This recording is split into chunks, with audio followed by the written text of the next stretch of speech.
네, 임금선입니다.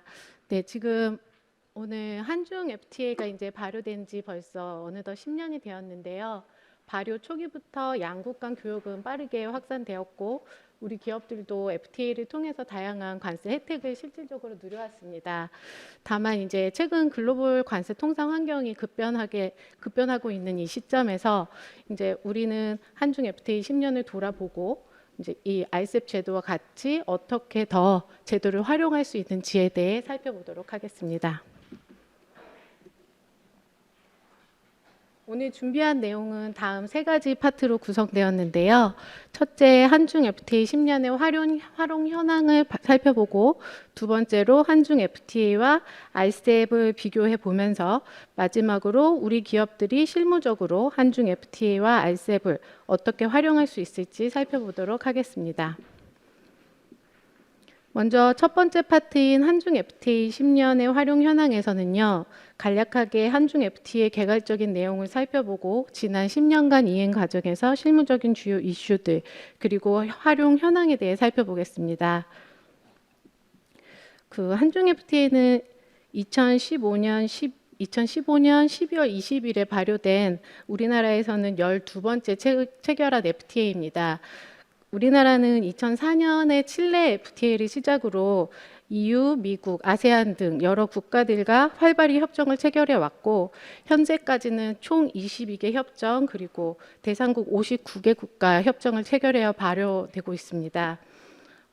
이렇게 한중 FTA는 양국 간에 늘어나는 교역과 그리고 투자 흐름에 맞춰서 경제 협력을 한층 강화하고 서로의 경쟁력을 높이기 위해 추진된 협정이고요. 양국 모두에게 새로운 성장 기회를 제공하고 상호 경제 의존도를 한층 높이는 계기가 되었다고 볼 수 있습니다. 한중 FTA가 체결될 당시 우리나라는 앞서 말씀드린 것처럼 미국이나 EU 등 선진국가 경제권과 FTA를 선제적으로 추진하는 경험을 통해서 한중 FTA에도 중요한 통상 규범에 대한 협상을 진행하였고요. 이로써 이제 우리나라에서는 중국 시장을 제도적으로 선점하는 효과를 볼 수 있었습니다. 이 표는 약간 한중 FTA 발효 이후 10년 동안의 진행 현황을 나타내고 있습니다. 지금까지 총 4차례 공동위원회를 개최하여서 지속적으로 이행 사항을 점검하고 서로 필요한 부분에 대해서는 보완을 하면서 제도를 발전해 나가고 있는데요. 특히 전자적 원산지 자료 교환 시스템을 도입하게 되면서 원산지 증명서 원본을 제출하던 초기의 이행 방식에서 전자적 교환으로 통관에 있어서 좀 더 원활화를 가져온다고 할 수 있었습니다. 왜냐하면 최초의 원본으로 제출하게 된 경우에는 항공 운송처럼 운송 기간이 단기간이면 서류가 올 때까지 기다렸다 통관을 해야 되기 때문에 상당한 시간적 그리고 비용적 창고료 같은 비용도 많이 발생했었는데요.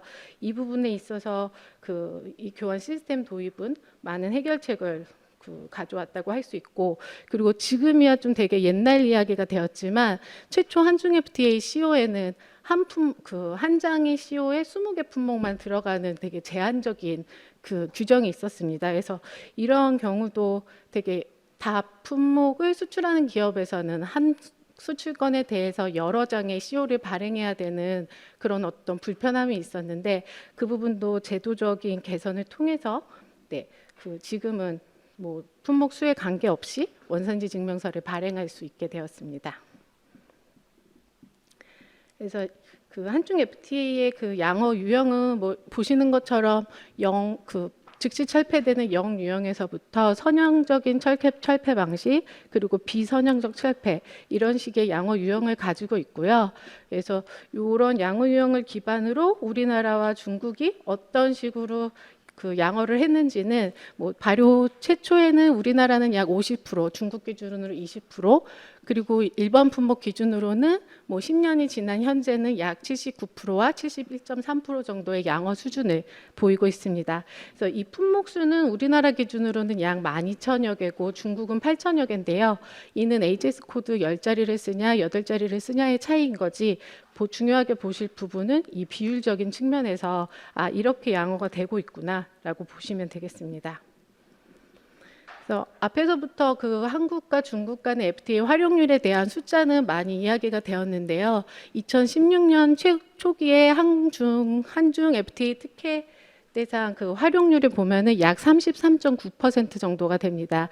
이는 발효 초기에 아직 제도적인 안정화가 되지 않았고 뭐 기업들에서도 인증에 관한 그 어려움이 있었다고 볼 수도 있는데 이제 2020년에 들면서 활용률은 약 60%에 육박하게 되고 점차 증가해서 작년 기준 83.1% 정도의 활용률을 보이고 있습니다.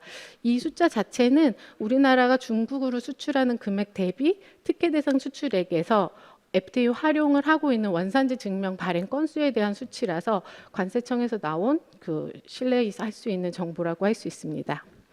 그래서 이 표도 역시 그 2016년과 2024년에 산업별로 FTA 활용 현황이 어떻게 변했는지를 볼 수 있는데요. 한눈에 보셔도 아시겠지만 각 산업에 걸쳐서 모든 분야에서 활용도가 굉장히 증가했다라고 보실 수 있겠습니다. 그래서 이로써 그 현재 우리나라와 중국은 굉장히 높은 수준의 그 활용률을 보이고 있습니다. 두 번째 파트로는 그 최근에 발효된 RCEP에 대한 개괄적인 내용과 그 한중 FTA를 비교해서 몇 가지 중요한 포인트에 대해서 말씀드리겠습니다. 많이 들으셨겠지만 RCEP은 2022년에 발효된 그 메가 FTA입니다. 그 협정국 수로만 보더라도 우리나라와 중국, 일본, 그리고 아세안 10개국과 호주, 뉴질랜드와 같은 15개 국가가 포함되어 있는 역내 포괄적 경제 동반자 협정이고요. 이렇게 15개 회원국이 동일한 원산지 결정 기준을 사용한다는 점에서 큰 의미가 있습니다. 그렇게 되면은 각각에 있었던 개별 협정을 사용하는 것보다 원산지 결정 기준을 하나로 쓰기 때문에 기업 입장에서는 비용적인 측면에서 약간 절감 효과를 가져올 수 있고요. 그리고 이미 우리나라는 뭐 아세안이나 중국 등과 같이 기존의 FTA가 체결되어 있지만 RCEP을 통해서도 추가 품목에 대한 관세 철폐가 이루어졌습니다. 그리고 일본이랑은 첫 FTA를 체결한 것이라서 일본 쪽의 활용도도 높게 보실 수 있겠습니다. 그래서 이 표는 간단하게 보시면 그 RCEP 발효로 인한 그 추가 관세 철폐율인데요.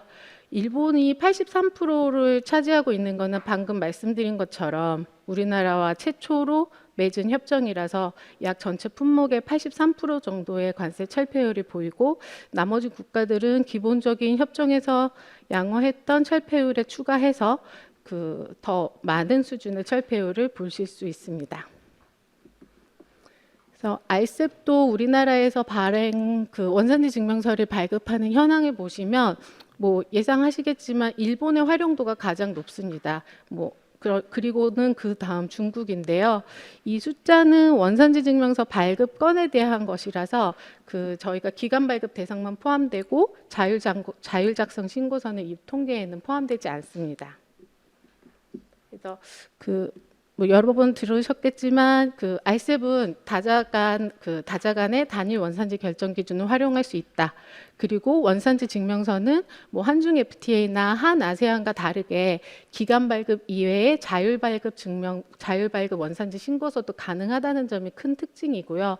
그리고 이 15개 국가의 다국 누정이 가능하다는 점에서 그 포인트를 보시면 되겠습니다.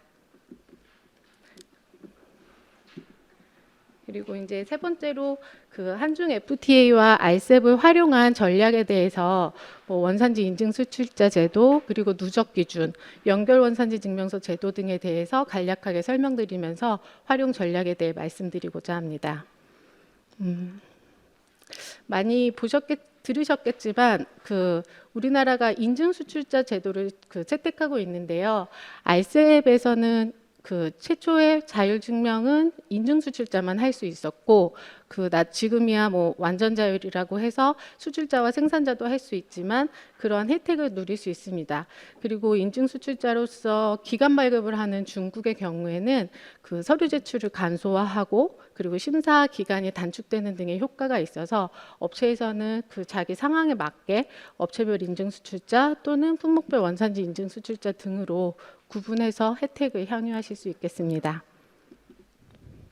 두 번째로 누적 기준을 활용하여서 그 RCEP 등을 활용하는 전략인데요. 그 누적이라는 것은 그 영내국 간의 원산지를 그 하나의 원산지로 인정한다는 기준입니다. 그래서 예를 들어서 한중 FTA 기준으로 누적을 활용한다 하면 우리나라에서 생산을 할 때 수입한 중국산 원재료에 대해서 누적 기준을 활용하면 이 원재료는 그 역내산, 즉 중국산 원재료, 우리나라 원재료가 같은 것으로 취급받을 수 있고요. 그래서 최초 수입할 때 한중 FTA CO를 발급받은 원재료에 대해서는 누적 기준을 적용하는 것과 적용하지 않는 것이 조금 크게 차이가 날 수 있습니다. 그래서 간단하게 표를 보시면 누적 기준을 비활용했을 때는 그 부품 산이 3번에 해당하는 것이 역내산 취급을 받지 않기 때문에 RVC 55%로 지금 예시로 들고 있는 RVC 60을 충족하지 못하게 되고요. 누적 기준을 활용하게 되면 그 3번에 있는 중국산 원재료도 역내산으로 취급돼서 누적 기준 71.1%로 한국산으로 적용될 수 있습니다.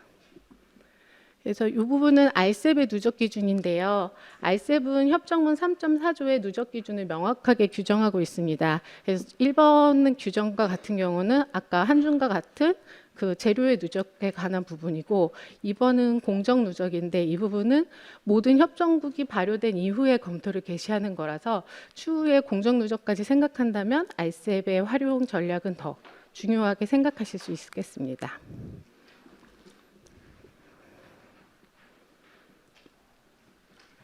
그리고 연결 원산지 증명서는 RCEP에 있는 제도인데요. 그 기본적으로 FTA 기본 원칙은 직접 운송 원칙이 있죠. 그 수출 당사국에서 수입 당사국으로 다이렉트 운송이 돼야 되는 조건인데 연결 원산지 증명서를 활용하게 되면은 중간 경유국에서 보관을 한다던가 일부 라벨링이나 이런 작업을 하는 경우에도 그 최초에 발급된 원산지 증명서를 기반으로 연결 원산지 증명서를 발급할 수 있다는 장점이 있고요. 물론 이 연결 원산지 증명서는 한 아세안 FTA도 있는 제도입니다. 백투백 CO라고 하는 제도로 그 운영을 하고 있는데 그에 대비한 RCEP의 장점은 경유국에서 그 당사자 간의 양수도가 일어나는 경우라 하더라도 연결 원산지 증명서가 발급이 가능하다는 점에서 추후에 유심히 봐주시면 좋을 것 같습니다. 그리고 기업에서는 지금 FTA 원산지 활용을 하기 위해서는 여러 가지 복잡한 절차들을 거치시는데요. 뭐 기본적으로는 원산지 증명서를 발급하기 이전에 판정도 해야 되고 그 판정을 위해서는 근거 자료들을 또 수취하는 작업도 하셔야죠.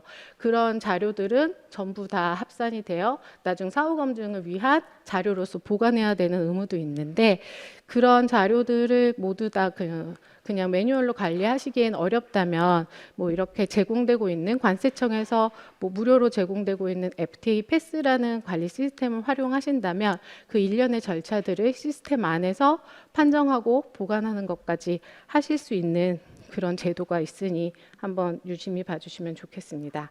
그래서 여기까지 좀 빠르게 활용 전략에 대해 설명드렸고 이런 중소 중견 기업들이 FTA를 활용하기에 좀 어려움이 있으실 수 있죠. 그 어떤 전문적인 내용도 있고 또 실무적으로 그 판정하는 게 내가 과연 하고 있는 게 맞게 하는 건가라는 의문이 항상 드실 텐데 그런 점에서 그 저희 차이나 데스크에서 현장 방문 컨설팅 사업을 시행하면서 그런 중소 중견 업체들을 지원하고 있습니다. 그래서 RCEP이나 FTA를 활용하시고자 하는 업체들이 이런 도움이 필요하시다고 하면 저희한테 연락하시면 그 전체적인 프로세스에 대한 컨설팅을 받으실 수 있고요. 신청 방법은 간단합니다. 온라인 그 FTA 통합 플랫폼에서 신청을 하시면 그 저희가 뭐 사전 진단과 적격성 평가를 해서 저희에게 매칭되어 있는 관세법인의 관세사님을 연결해 드리고 그로써 그 원산지 관리에 대한 전체적인 컨설팅을 받으실 수 있습니다. 그래서 여기까지 준비한 내용 마치겠습니다. 오늘.